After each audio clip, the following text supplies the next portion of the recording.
भगवान श्री राम कहते हैं भागति सुतंत्र सकल सुख खाने बिनु सत्संग न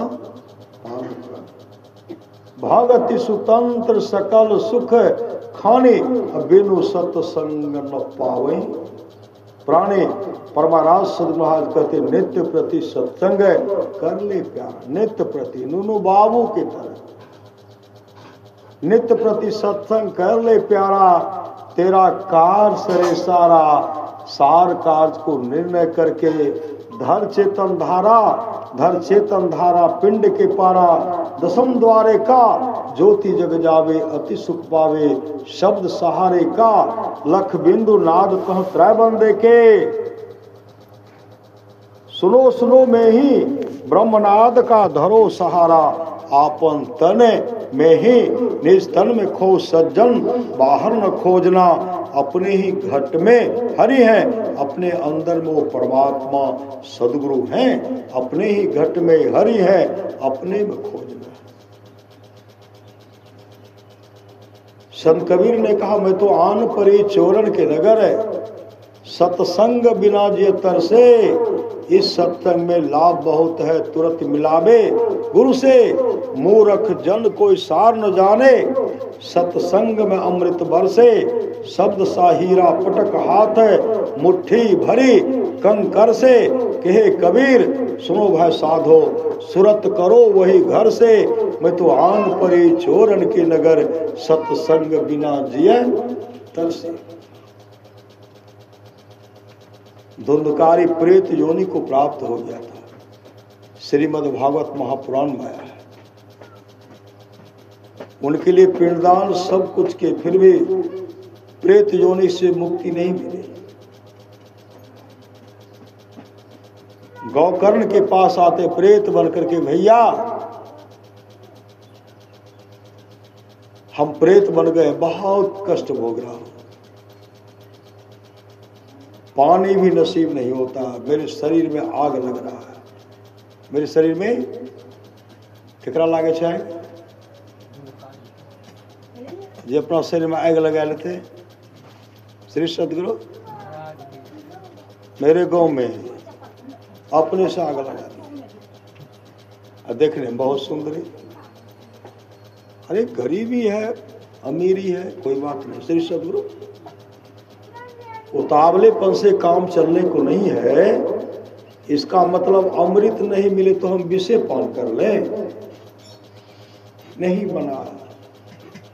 सुंदर शरीर था किरासन तेल डाल लिए और सलाह मार लिए।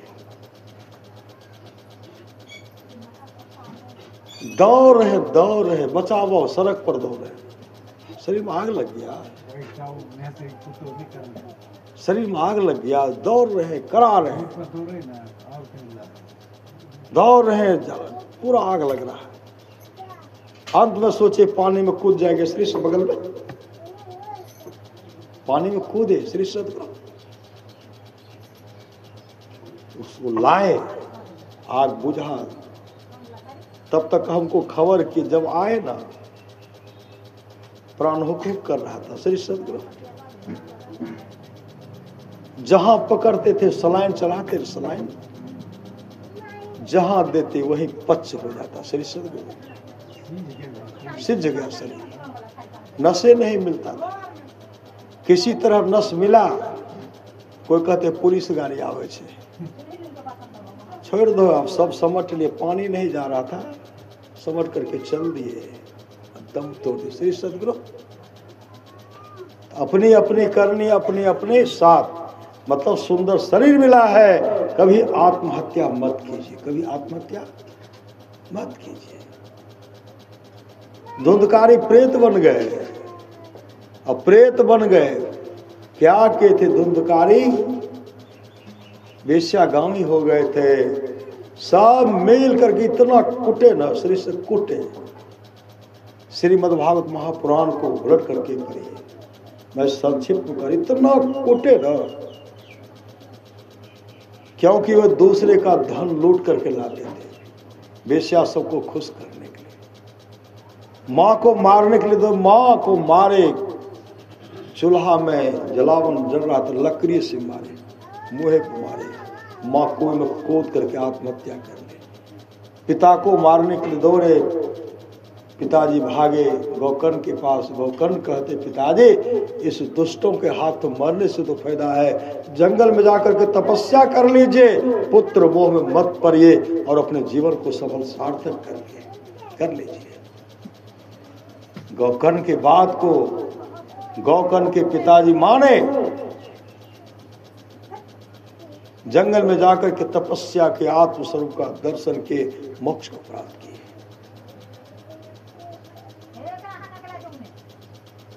अब धुंधकारी धन ला करके देते हैं। जब राजा के यहाँ डाका डाले, तमाम धन आ गया ना, तमाम बेचा विचार करती है, अरे धन तो सब आ गया, श्री सदगुरु इसका काम है यहाँ करना, डकैती चोरी करना है। धुंधकारी कहते अब जितना सुखमय जीवन व्यतीत करो, सुख रहो। सब बेचा विचार के डाका डालते, चोरी करते हैं, पकड़ेंगे, राजा के द्वारा दंडित किए जाएंगे। जब घर पर आएंगे तो हम ही लोग पकड़े जाएंगे, इसीलिए इसी को ऐसी का काम तमाम कर नशा का सेवन करते थे, गहरी नींद में चले गए, हाथ पांव को बांध दिए खुट्टा गाड़, और सब बैठ गए, बैठ करके दे रहे, कोई मुंगरा से तो कोई लोढ़ी से दे रहे, कुट रहे, कुटाई। उसमें भी मृत्यु नहीं हुई श्री सदगुरु, उसमें भी जब जीव नहीं निकली, मृत्यु नहीं हुई, तमाम मिलकर के शरीर पर किरासन तेल डाल दिए, आग लगा दिए, आग लगा दिए तो छटपट कर रहा श्री सदगुरु, फिर भी मृत्यु नहीं हुई। सब मिल करके गड्ढा को खोदते हैं, गड्ढा को खोदे श्री सदगुरु, गड्ढा को खोदे, खोद करके गड्ढे में गाड़ दिए। मृत्यु नहीं हुई थी श्री सदगुरु, छटपट करके प्राण को त्याग दी, बन गए प्रेत। अब प्रेत बन गए तो अपने भाई को तबाह करते हैं, पूरे गांव के लोग को तबाह करते, पूरे गांव के लोग को तबाह करते, पूरे गांव पर सवार हो जाते थे। और जब पूछते थे कौन हो तो कहते थे हम है धुंधकारी। कहाँ आए हो? भैया शांति नहीं मिल रही है, भैया मुझे पानी पिलाओ, पानी। पानी पीने के लिए पानी पिलाते थे, तब फट भागते थे, चले जाते थे। गोकर्ण के पास आए, गोकर्ण कहते कौन हो? मतलब शरीर में आग लगा, दौड़ लगा रहे हैं, कौन हो जी? कहा भैया हम तो धुंधकारी। कहा तुम्हारी हालत? कहा तमाम ने मुझे मार डाला, शरीर में आग लगा करके मार डाला, हम प्रेत बन गए। गोकर्ण कहते तुम्हारे लिए तो गया में जाकर के पिंडदान किया, क्या उससे मुक्ति नहीं मिली? धुंधकारी कहते भैया उससे मुक्ति नहीं मिलेगी श्री सदगुरु,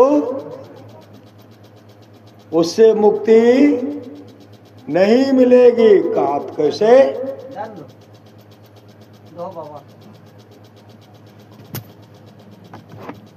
श्री सदगुरु कहते भैया मेरे लिए भागवत कथा, मेरे लिए सत्संग करवा दीजिए। जिस सत्संग में लोग बैठे सत्संग करवा दीजिए।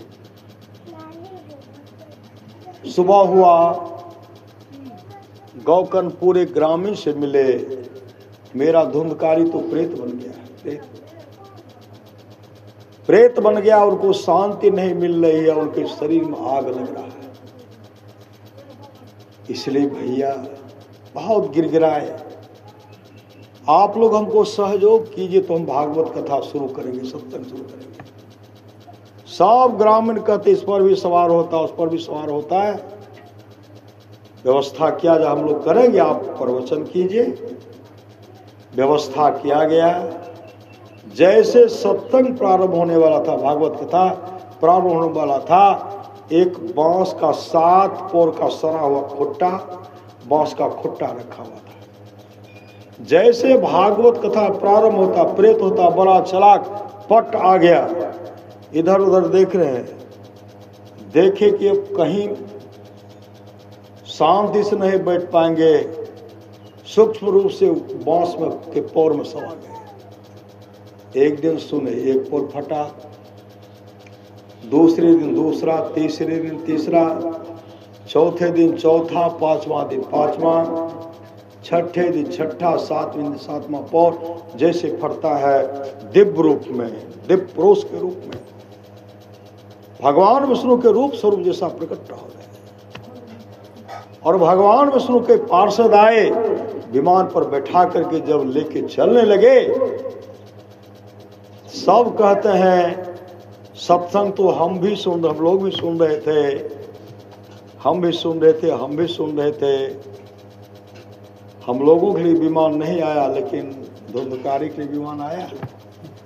भगवान विष्णु के पार्षद कहते, जिस श्रद्धा प्रेम से धुंधकारी ने सत्संग का श्रवण किया है, उस श्रद्धा प्रेम से आप लोग नहीं सुने, आप लोग सुनते तो आप लोगों के लिए भी विमान आता है। आप लोग सुनेंगे तो आप लोगों के लिए भी आएगा, और विमान पर बैठा करके हरि कीर्तन करते हुए उनको वैकुंठ लोक लेके चले गए। तब पुनः फिर सत्संग प्रारंभ हुआ, भागवत कथा प्रारंभ होगा। तमाम गांव के लोग, इलाके के लोग आकर के सत्संग सुनते थे। सत्संग जब समाप्त हुआ, भागवत कथा प्रारंभ हुआ, जब समाप्त हुआ, पूरे गांव के लोग के लिए विमान है, विमान। उस गांव में एक भी लोग नहीं बचे, एक पशु भी नहीं बचे। पशु, जानवर, पक्षी, चिड़िया, चींटी, कीड़े मकोड़े, चूहे, बिल्ली, तमाम कुछ नहीं बचे। तमाम विमान पर बैठकर वैकुंठ धाम को चले गए। ये सत्संग का फल है। और कुर्सी लगा हुआ देखे हैं श्री सदगुरु, जिनको लगा वो जानते हैं कितना बड़ा कष्ट होता है। और कुर्सी एक लगे थे श्री सदगुरु, बचपन हम लोग को लग जाता था, सोचते थे बढ़िया चीज है, श्री सदगुरु जिसको और कुर्सी लग गया तो वो सत्संग बैठेंगे। श्री सदगुरु और कुर्सी से बचिए, और कुर्सी नहीं लगे शरीर में। श्री सदगुरु, बहुत आदमी के शरीर में आग लगने लगता है। श्री सदगुरु, तो बीमारी है तो इलाज कौन करेंगे? जिनको आग लगता वही नहीं इलाज करेंगे, बीमारी उसके पास है। ईर्ष्या, द्वेष, जलन रखेंगे, बीमारी केकरा पास? जे कहे हमरा शरीर में आग लागे छे तो बीमारी उसी के पास न है।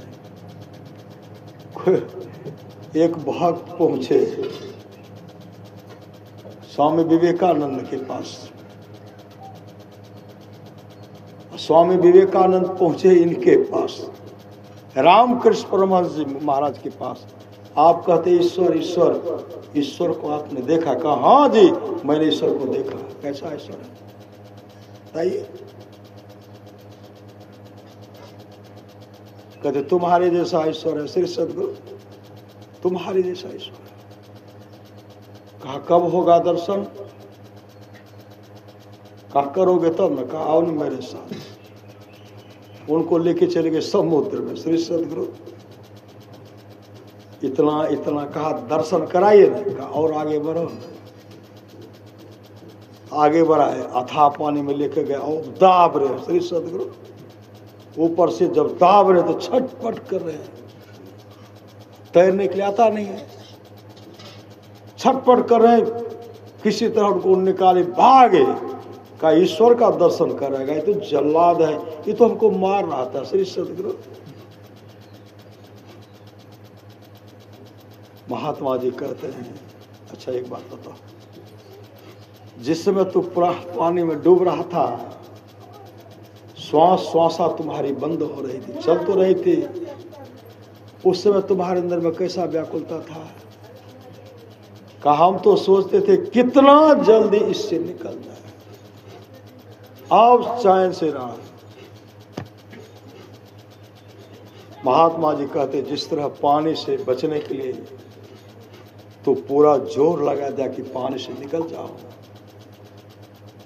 व्याकुल हो गए, व्याकुलता व्याकुल हो गए हो। उसी तरह का व्याकुलता जब तुम्हारे अंदर में होगा, ईश्वर दर्शन के लिए व्याकुल हो जाओगे, तब तुमको ईश्वर दर्शन देंगे। श्री सद्गुरु तब ईश्वर दर्शन देंगे। रास्ते में तो बहुत है, बहुत रोकने वाले बहुत है, बढ़ने के लिए नहीं देंगे। श्री सद्गुरु बढ़ने के लिए देंगे ही नहीं। इसलिए सावधान हो, पेंच न खइयो। एक पहलवान आए थे श्री सद्गुरु उदा कृष्ण, आप लोग जानते होंगे, सब देखो मुसलमान देखने थे, सब गए थे, हम भी गए थे। श्री सद्गुरु बहुत बड़ा पहलवान था, सबको पछाड़ देते थे। हाँ हाँ श्री सद्गुरु आप जैन गए नानक देखने रहिए ठीक से मुसलमान तो हाँ देखने रहिए, सबको पछाड़ देते थे। सब विचार की तो सबको पछाड़ देता है, ये तो एकदम पूरा विजयी होकर के जा रहा है। ढूंढ करके लाए पहलवान, लीला के पहलवान जैसे सत्य, वहां जाकर हम सत्संग करते हैं बदरा लीला से, वहां के पहलवान को लाए।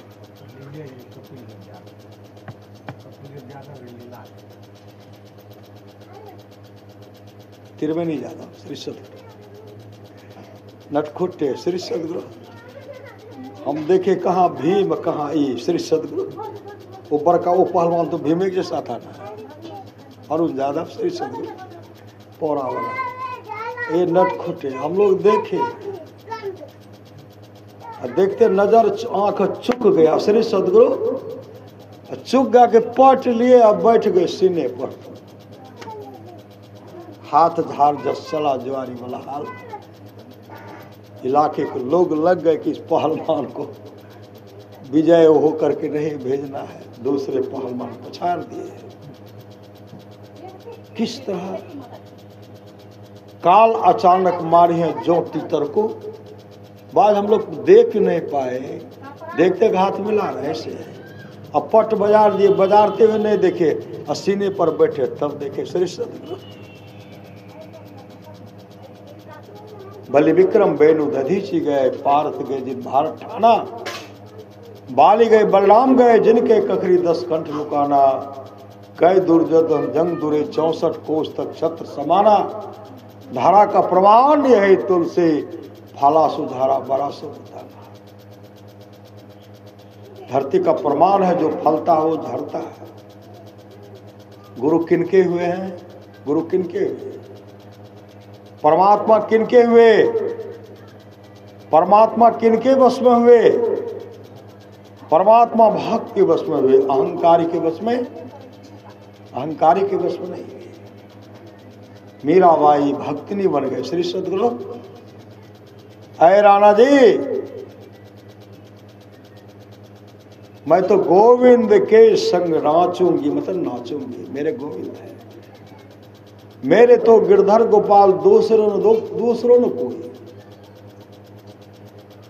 पति मीराबाई से बात करते हैं, मीराबाई का जैसे हाथ पकड़ना चाहते हैं।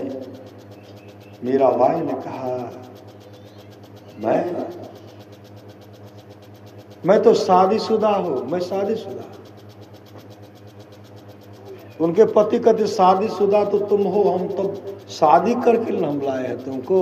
कहा नहीं, आपसे जो शादी हुई ना उससे पहले मेरी शादी हो गई है। पति ठहाका मारते पागल हो गई है। मीराबाई कहती मैं सच करी। कहा सच, शादी करके हम लाए, तुम सच कर। कौन है तुम्हारे पति? कहा मेरे पति गोविंद है, कृष्ण है। कौन से कब तुम शादी किया? बचपन अवस्था में। श्री सद्गुरु पहले संसार से तो तमाम वैभव को छोड़े, तमाम वैभव को छोड़ दिए। मीराबाई अगर पूर्व जन्म में द्वापर युग में अगर वो अपनी माँ की बात को नहीं मानती ना, पति के बात को नहीं मानते, भगवान कृष्ण का अगर एक बार दर्शन कर लेते मीराबाई उसी जन्म में मोक्ष को प्राप्त कर लेते। लेकिन माँ ने कहा मीरा नहीं, अगले जन्म में वो बहुत भगवान के भक्त थे। तो भगवान कृष्ण को कभी अपना चेहरा मत दिखाना। अब तुम भी मत देखना, जिस दिन अगर संसार के भोगों को भोगना चाहती है उनका कभी दर्शन मत करना और उनको कभी अपना चेहरा नहीं देखने के लिए देना। जिस दिन तू उनका दर्शन कर लोगे संसार का तमाम सुख फीका तुमको लगेगा। माँ ने भी कहा, पति ने भी कहा, माँ और पति की बात को मान गए। रास्ते में जब विदाई होकर भगवान कृष्ण कहते हैं एक बार अपना मुखाकृति देखने के लिए।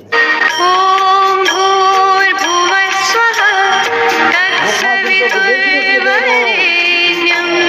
भर्गो देवस्य धीमहि धियो यो नः प्रचोदयात्।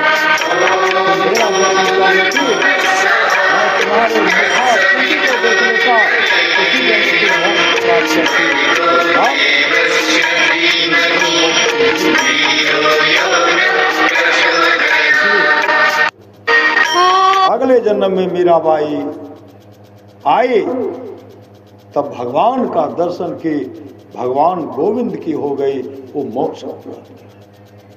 इसलिए जीवन में सत्य और ध्यान समलकता के साथ कीजिए, यही लोक परलोक मंगलमय होगा। बोलिए प्रेम से श्री सद्गुरु महाराज की जय। दियो भाई, दियो हरि किशोर भाई दियो।